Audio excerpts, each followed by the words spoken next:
Hi, nice to see you. I didn't know if we were going to have the yellow behind us, so I'm like, I'm going to blend right in. Hi, everybody. My name is Enright. Hi, everybody. I'm Winona Karki. How was your trip home? I think it was very short. Like, I didn't get to do much. Most of my days were I spent traveling, and then there was very less time that I actually got to spend with your family. Yeah. I think it hurt more to leave home this time than it hurt the first time, because I was more excited the first time. I was like, yeah, finally, and all that. Yeah. And I think this time it was more like, I don't want to go. Touching home. Yeah. It's so hard to leave family. He's an international student. I was. That's what I mean. So every time I came back to Australia, it was this big teary goodbye, and you had to just sort of remind yourself, no, this is the touching home base kind of point. This is the good thing. So let's just focus on the good stuff. When you reflect back on your journey as an international student, what's that one advice that you wish someone gave to you?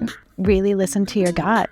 And that's why you're back here. Yeah. You're willing to put yourself through the discomfort of the really hard goodbyes, the big distance. Yeah. Because your gut tells you, no, I'm bettering my life here. Sure. I'm putting in some hard effort, but it's taking me places that I really want to go. But then why psychology for you? I think probably the same reason why lots of people do it. I was curious about how people think. I was curious about how people process information, probably stemming a little bit from my own, ways of processing information. And I was curious about, why do we do that? Why do people behave this way? And what are some of the reasons that we could come up with some strategies to help people in how they process information? So what about you?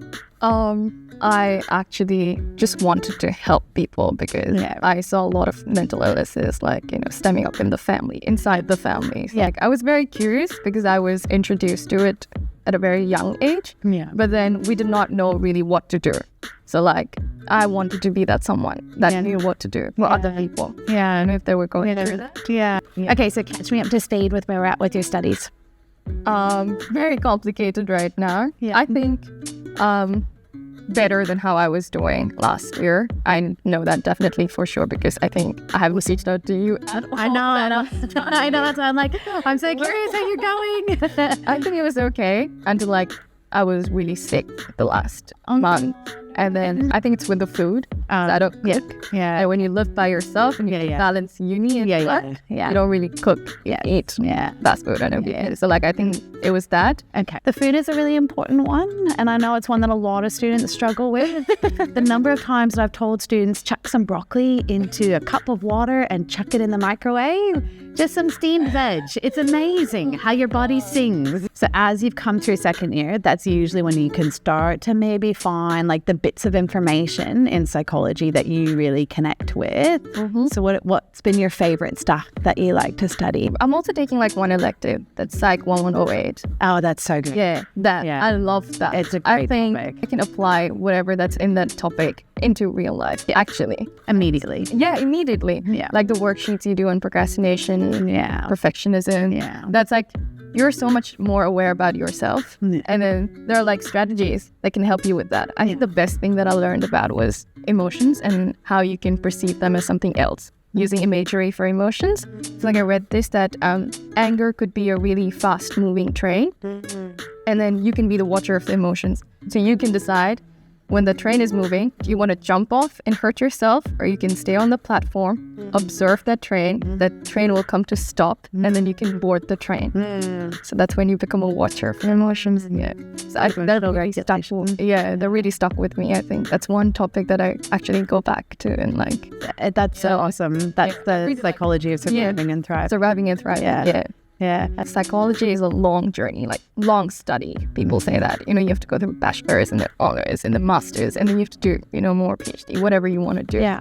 So when you first enrolled yourself into a psych, whatever, did you know that it was going to be such a long journey? Yeah.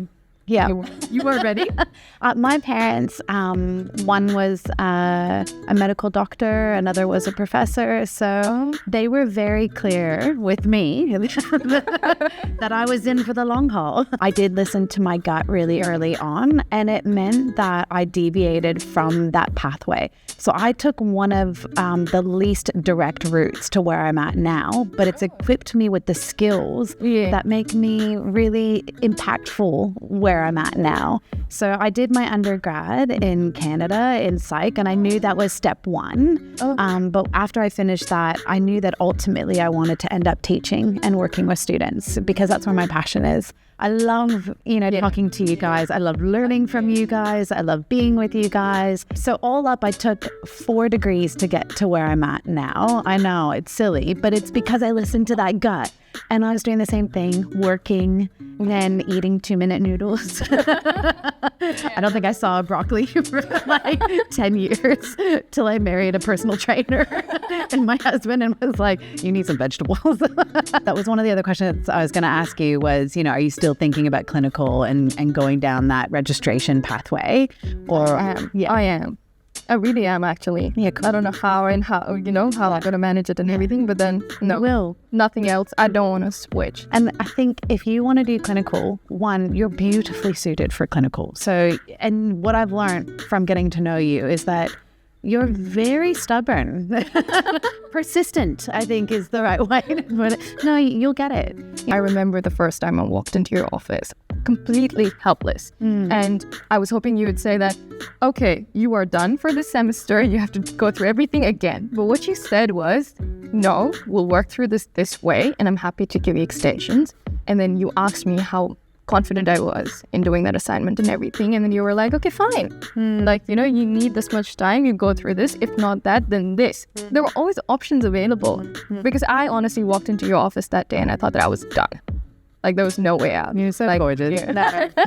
No student, look, every student's different and has different, circumstances and that sort of thing. The biggest thing that I didn't want to see with you in particular was not wasting all the work that you had done. And also, I could see that you were hungry for this. There was such exceptional circumstances with which you left your family to come and do this. And I saw that you had that sort of like, I will rise and do this, and I will, see through what I want to do. And so I was like, great, I am along for this ride.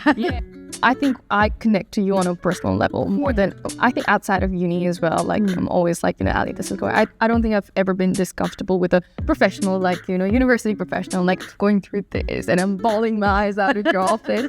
But then, I think I'm really glad that you were there for our first year. I think I've used this platform today to tell that I was absolutely smitten by you. The first lecture I had, it was not because like how gorgeous you are or whatever that is. I don't think in a long time I had this feeling inside of me that, I want to be like somebody. I was never really that taken aback, like I was never really smitten by somebody. Like, you look at someone and you're like, oh my gosh, she's gorgeous, I want to be like her. But then I wanted to be as smart as you were. Like, I wanted to, you're so much smarter than me.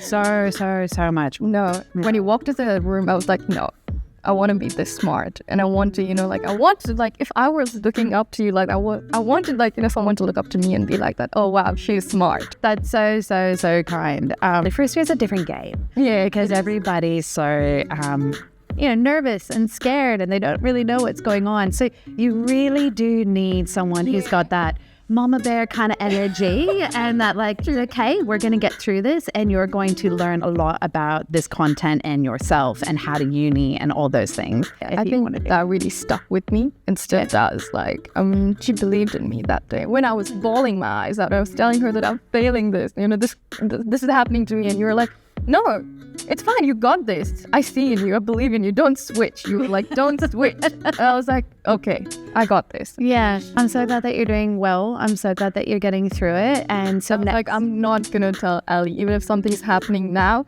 I got this. Yes. Really good job. I haven't reached out to you at all. You can always reach out. Yeah. But it's nice to know that you've got the safety net.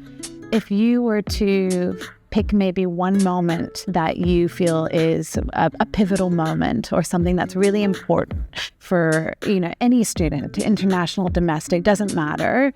in thinking about their learning journey, what would you share with them? I think the most important part would be to ask help.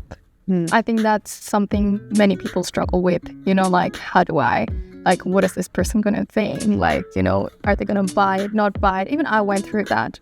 But then when you reach out and ask for help, and especially at Flinders, every help is available. Like, you go and just speak to one teacher. It doesn't matter who it is, like one teacher from one of your topics or anybody, any professional. They will connect you to the services you need. If not, they'll help you themselves. And if they're not, capable of that, they'll connect you to those services. Yeah.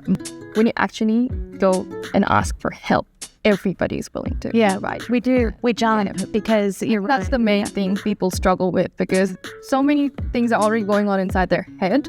They don't know who to ask and what to do. That makes it more complicated. It's like once you let it out and you're like, I need help with this, done. That's done. Beautiful. Great advice. I can't wait to hear how you go. And I will definitely come to your graduation. That will be one of my proudest moments. Yeah. No, I really, there's few students that you get across the whole time. And, I'm very lucky that I did spend some time in first year, and that's where you really get to meet everybody. Yeah. Some of the students where I'm like, I will absolutely take part in that joy that I know you guys are going to feel. So yes, I'm definitely would love to watch you. Thanks you. Yeah, I'm going to save this. Yeah. If you tell me you're going to miss it, I'm going to email it. This is what you said in there. You're going to keep me real. Yeah, I love it. You said you would be there. I'm coming. I promise I'll be there. Yeah, you're welcome. I'd love to. Yeah.